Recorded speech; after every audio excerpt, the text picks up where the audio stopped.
c'est un petit décalage aussi entre la perception qu'ont les Français de l'accès au crédit et la réalité, parce que ça fait maintenant un peu plus d'un mois qu'on est entré dans le conflit ukrainien et on s'aperçoit que le message des banques est strictement le même qu'avant l'entrée dans ce conflit, c'est-à-dire qu'il n'y a pas de...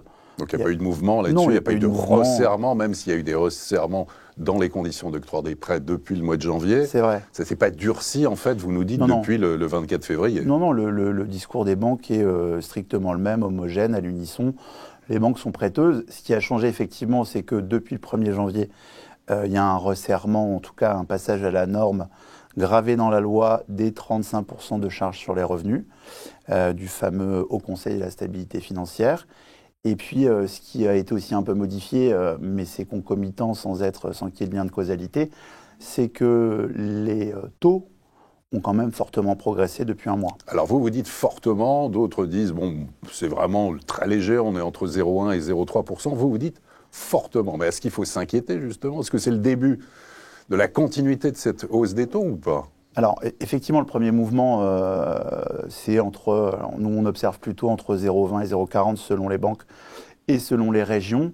Quand on vit dans un contexte de taux depuis 4 ou 5 ans, qui est une mer d'huile aux alentours de 1%, toute durée confondue, et qu'on observe dans toutes les banques, pour tous les projets, pour tout type d'emprunteurs, une première augmentation de taux entre 0,20 et 0,40, en variation, ça représente quand même un peu de chemin.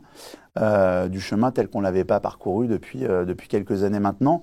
Et puis, il y a d'autres indices qui nous laissent penser quand même qu'on est dans une année probablement un peu plus mouvementée sur les taux qu'on a pu en vivre les années précédentes.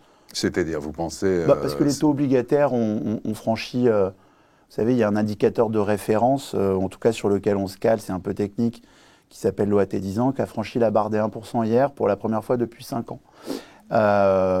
Donc on a quand même quelques indices qui peuvent nous laisser penser que les taux auront une vie un peu moins calme en 2022 que les années précédentes, et qu'il y aura des soubresauts, c'est-à-dire qu'on va essuyer quelques petites hausses, probablement après des ajustements.